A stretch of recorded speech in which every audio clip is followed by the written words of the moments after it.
Bonjour. Bonjour à tous les amis.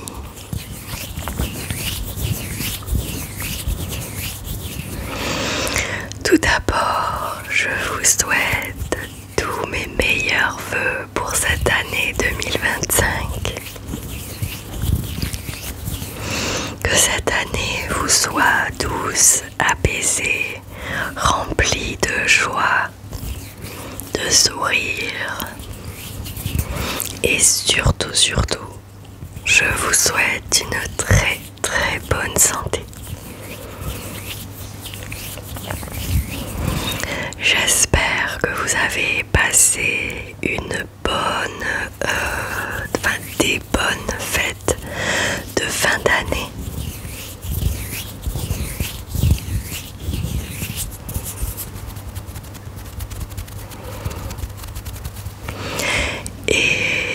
Pour ma part, je vous retrouve aujourd'hui, c'est la rentrée.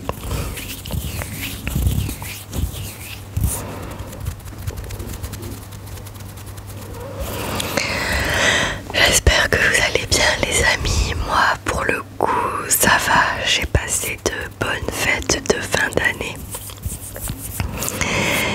Et voilà, c'est tout pour cette introduction. Et pour cette première vidéo de l'année 2025, eh bien, comme je sais que vous aimez beaucoup, eh bien, on va partir sur d'autres explications sur des expressions françaises.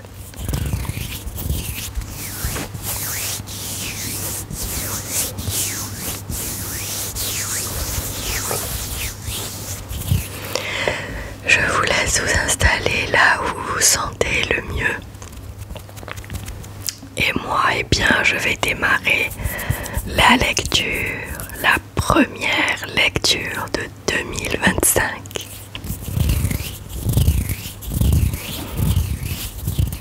Alors, c'est parti.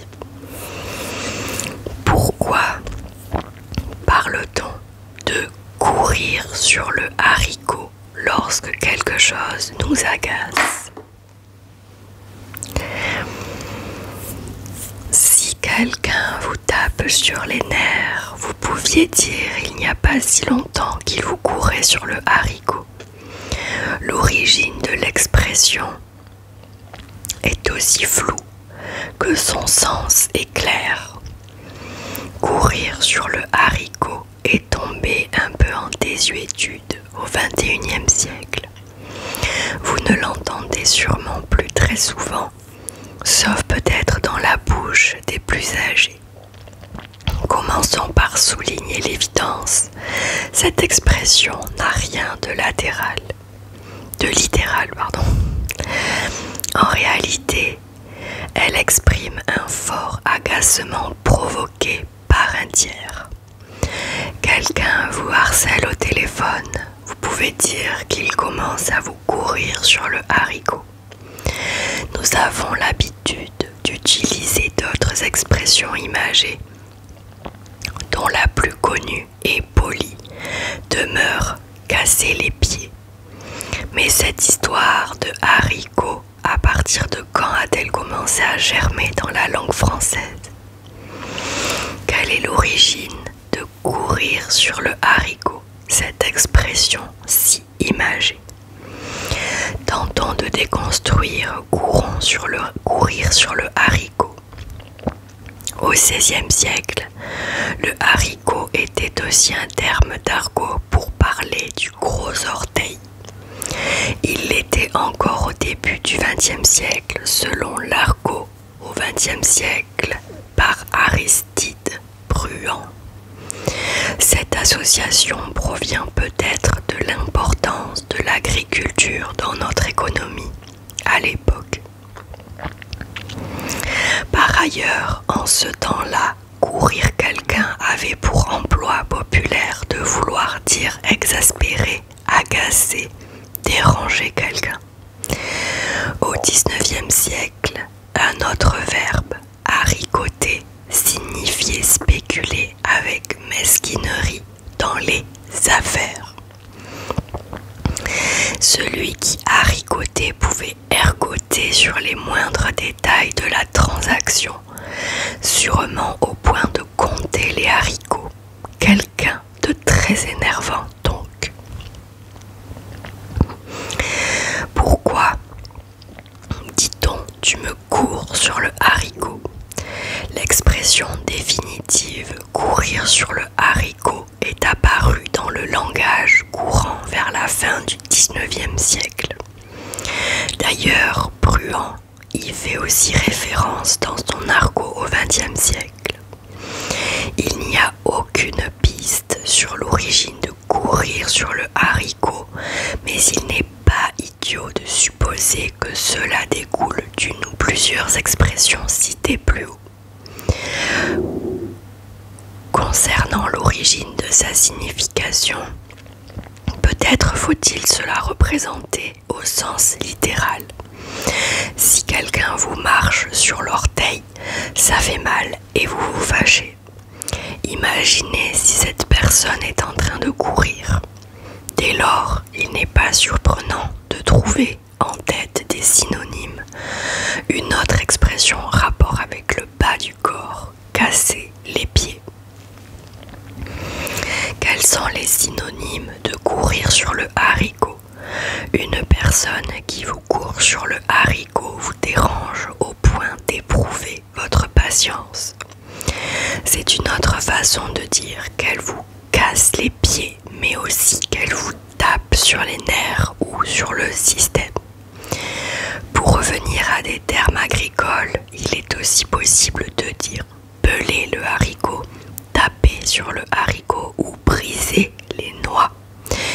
Une métaphore subtile pour désigner les zones sensibles. Pour finir, courir sur le haricot est typiquement français.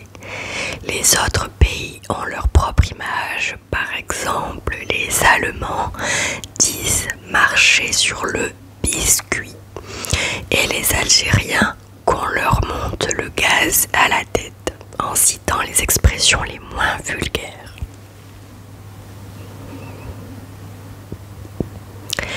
Voilà pour la première expression. La deuxième, d'où vient l'expression faire l'école buissonnière. Enfant, peut-être avez-vous déjà fait l'école buissonnière. Mais saviez-vous qu'en réalité, au XVIe siècle, faire l'école buissonnière voulait dire aller à l'école en secret? De nos jours, il peut arriver que des enfants ne se rendent pas en classe délibérément, faisant faux bond à leurs professeurs sans l'autorisation de leurs parents. Nous avons l'habitude d'appeler cela sécher les cours. Il arrive encore d'utiliser une autre expression un peu moins fréquente, faire l'école buissonnière. Avant de filer en douce, laissez-nous vous expliquer les origines de cette formulation imagée.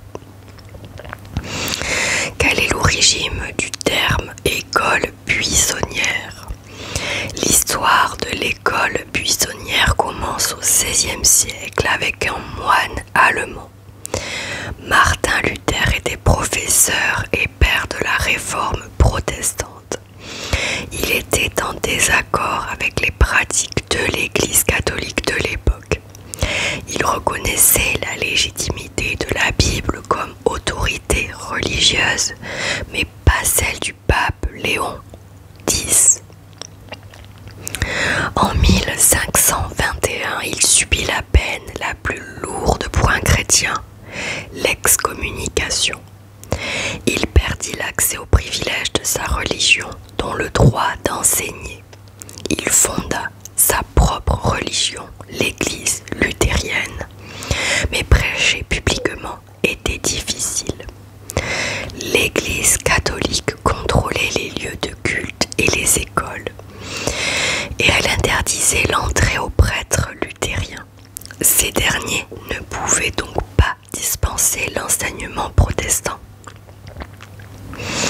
Des définition de l'école buissonnière. Pourquoi dit-on faire l'école buissonnière? Les luthériens fondèrent donc des écoles clandestines en extérieur, à l'abri du regard de l'Église. Ils donnaient des cours dans les campagnes et les forêts. En ce temps-là, une buissonnière était un lieu couvert de buissons. Mais buissonnière avec un Y.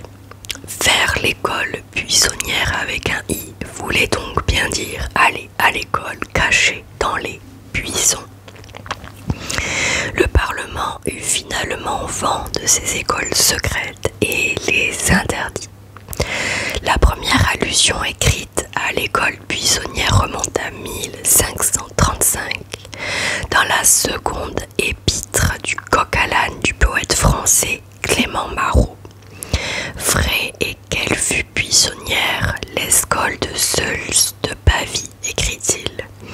C'est une référence au concile de Pavie de 1423. Suite à une épidémie de peste, les évêques, les escoliers en question, ne vinrent pas. Traduction et synonyme de faire l'école buissonnière. Qu'est-ce que cela signifie aujourd'hui?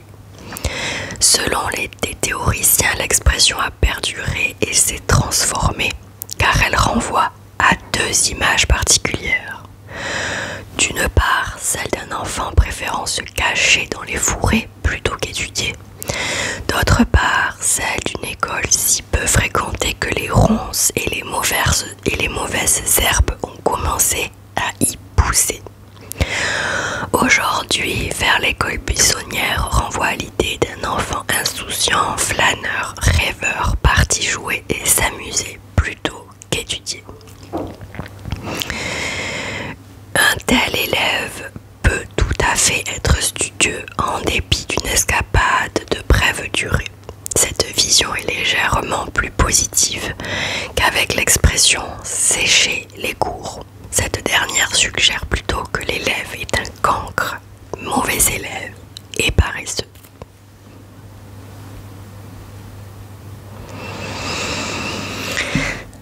Troisième expression française, pourquoi dit-on au pied de la lettre? Au pied de la lettre est une expression à prendre au sens figuré. Mais quand une personne prend les choses au pied de la lettre, cela signifie bien qu'elle comprend au sens littéral. La langue française recèle de jolies expressions en rapport avec l'écriture et la littérature. Par exemple, il faut savoir lire entre les lignes pour comprendre ce que veulent vraiment dire les choses. Un individu très perspicace a le don de lire entre vous comme en vous, comme dans un livre ouvert. Ces expressions imagées sont faciles à interpréter. Cependant, au pied de la lettre est compliqué. Que faut-il comprendre ici? Les lettres de l'alphabet ont des jambages ou des empattements, mais pas de pied à proprement parler. En réalité, il s'agit d'une allusion à la Bible. Quelle est l'origine de la lettre dans prendre au pied de la lettre? Dans la deuxième lettre aux Corinthiens de saint Paul, ce dernier écrit « Lui nous a rendus capables d'être les ministres d'une alliance nouvelle fondée non pas sur la lettre mais dans l'esprit, car la lettre tue, mais l'esprit donne la vie. » Il faut savoir dépasser le sens littéral des mots pour comprendre leur sens profond, spirituel. Voici un exemple célèbre. Celui qui mange ma chair et boit mon sang demeure en moi, et moi je demeure en lui. Évangile selon saint Jean 6,56. Quiconque comprendrait les mots de Jésus tels quels s'inquiéterait de sa raison, soupçonnerait une tendance au cannibalisme et ignorerait le véritable message d'amour et de partage. Signification de au pied de la lettre. Au Moyen celui qui prend tout au pied de la lettre. L'expression au pied de la lettre est une locution adverbiale apparue au Moyen Âge. Elle décrivait la façon dont les copistes reproduisaient les textes des manuscrits. Ils étaient très minutieux et devaient copier les enluminures et les lettres au trait près. Ceci explique à la lettre, mais d'où viendrait ce pied? Les lettres n'en ont pas, mais à cette époque, l'unité de mesure en vigueur était le pied. Au pied de la lettre signifierait qu'il faut prendre seulement la mesure de la forme, en l'occurrence s'en tenir scrupuleusement à l'aspect de chaque lettre. Depuis le XVIe siècle, petit à petit, prendre au pied de la lettre a adopté un sens plus général. Aujourd'hui, que veut dire l'expression au pied de la lettre? Exemple et synonyme. Aujourd'hui, cette locution peut s'appliquer à toutes les situations où une personne reçoit une information ou un ordre qu'elle comprend tel quel à proprement parler ou sans exagération, sans remise en question. Cela sous-entend que cette personne ne tient pas compte du contexte ni ne comprend le concept de nuance. Cela peut souligner un manque de liberté ou le code moral, par exemple lorsqu'un soldat obéit à un ordre sans poser de questions. Cela peut aussi trahir un manque de souplesse intellectuelle, d'éducation et ou de recul. Les métaphores et les sous-entendus sont une clé de la philosophie mais aussi de l'humour.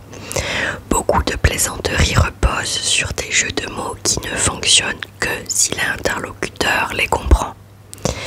Ce n'est pas parce que votre blague est prise au pied de la lettre que votre humour n'est plus à la page.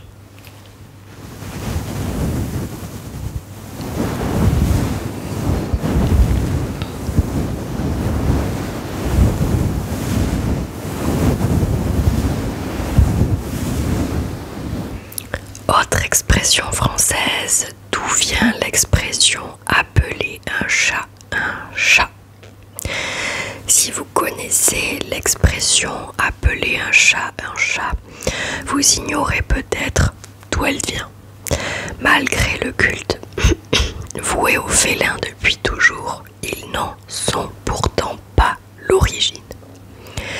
Le culte du chat remonte au moins jusqu'aux anciens Égyptiens. Au Moyen Âge, le chat noir était un symbole magique puissant rattaché au diable. Aujourd'hui, ce sont des animaux de compagnie. Ils font la loi dans moult foyers et le bonheur de leurs propriétaires qui adorent les caresser et les cajoler.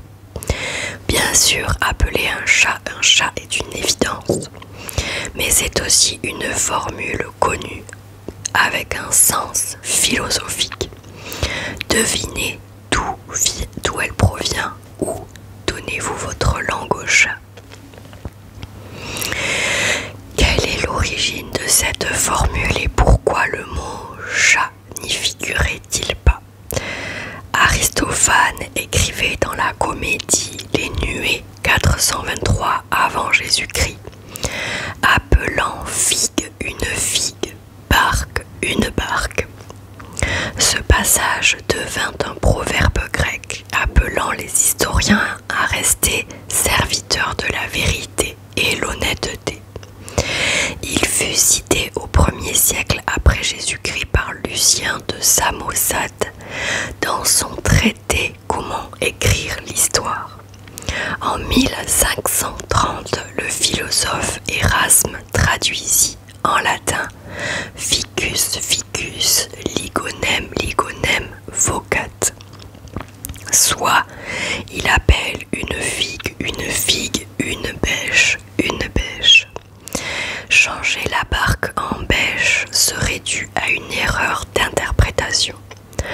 En 1552, Rabelais l'adapta en français dans le quart livre Suite des aventures de Pantagruel, le personnage de l'évêque Aumenaz disant, appelant les figues, figues, les prunes, prunes et les poires, poires. Toujours pas de chat, mais la volonté de désigner les choses telles qu'elles sont. Appelons un chat, pourquoi et quand le chat a-t-il donné son nom à l'expression? La formule a changé une dernière fois en 1666, devenant une nouvelle expression dans les satires de Boileau. Ce dernier écrit « J'appelle un chat, un Rollet, un fripon ». Charles Rollet était un procureur et un escroc du XVIIe siècle. À la fin du siècle, l'expression a intégré la langue française. Elle apparaît notamment dans le dictionnaire de Pierre Richelet en 1694, signifiant appeler les choses par leur véritable nom, sans déguisement. Pourquoi Boileau a-t-il choisi un chat? Pour une raison obscène. Au XVIIe siècle, ce mot désignait aussi la toison pubienne ou le sexe féminin en argot. Comparaison restée dans le langage grossier moderne. Pourquoi dit-on il faut appeler un chat aujourd'hui? Malgré l'ambiguïté du terme chat, la forme actuelle n'a rien de grossier. Appelons un chat est devenu une locution appelant toujours la franchise et l'honnêteté. Dans une conversation, si quelqu'un vous dit « appelons un chat », il vous encourage à faire preuve de sincérité. Pas la peine de mentir, d'enjoliver et de tourner autour du pot. La vérité est évidente. Votre interlocuteur attend juste que vous l'admettiez sans mauvaise foi ni pudeur. Cela n'a rien à voir avec avoir d'autres chats à fouetter, qui veut dire que vous avez mieux à faire. Rien à voir non plus avec donner sa langue au chat, qui signifie dans ce cas que vous ignorez la réponse à une question ou à un problème. Là encore, mieux vaut dire la vérité au lieu de tergiverser.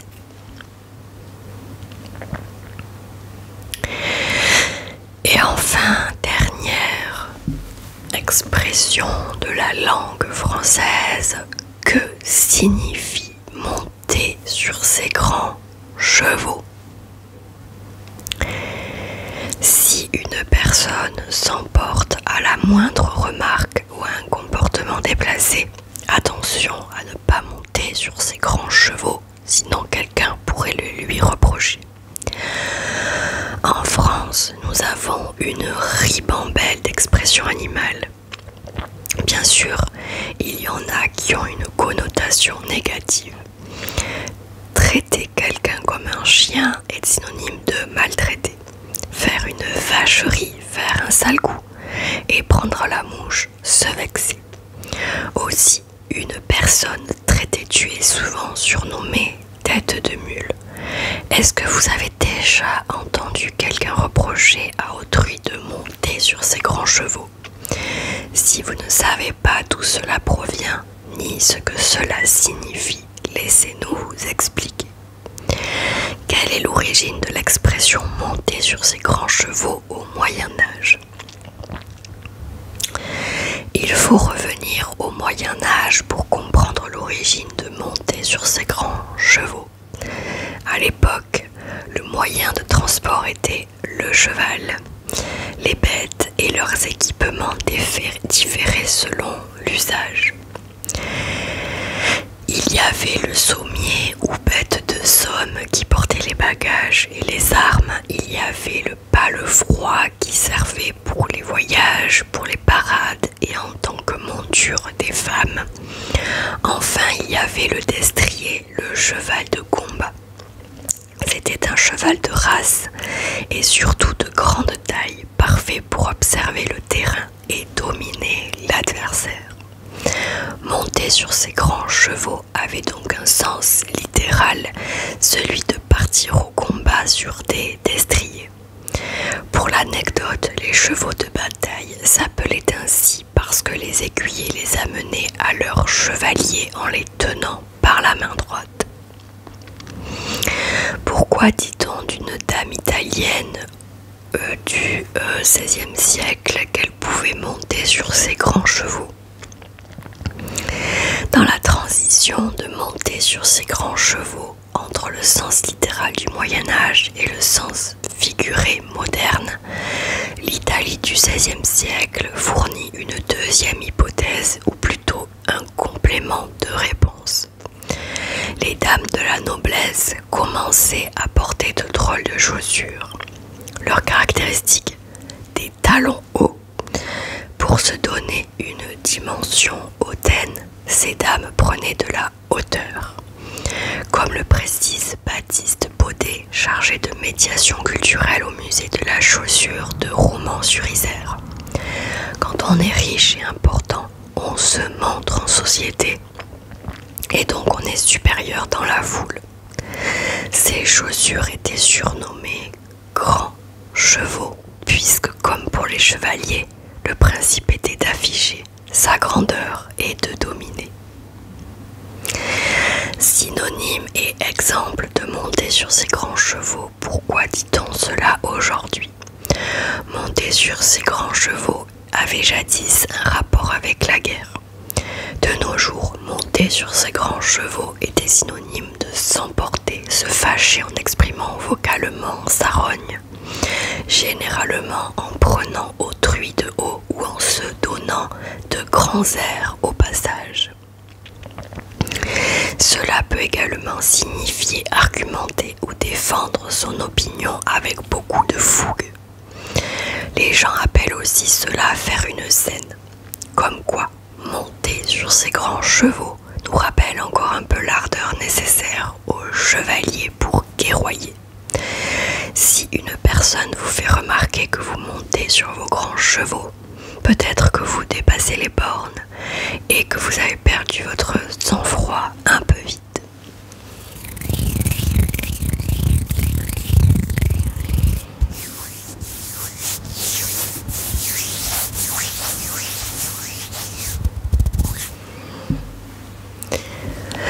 Voilà les amis, c'est tout pour moi aujourd'hui pour cette toute première vidéo de 2025.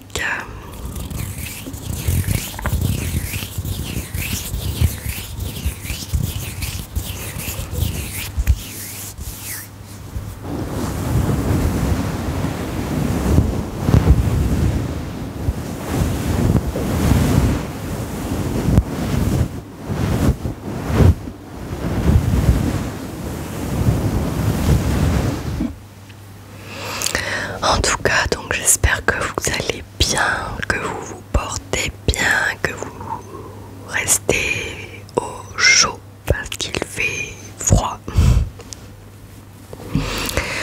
Quant à moi, en attendant de vous retrouver dans une prochaine vidéo ASMR, je vous fais de très gros bisous. Je vous dis à très vite, prenez bien soin de vous, buvez beaucoup d'eau et surtout, soyez heureux. Bisous.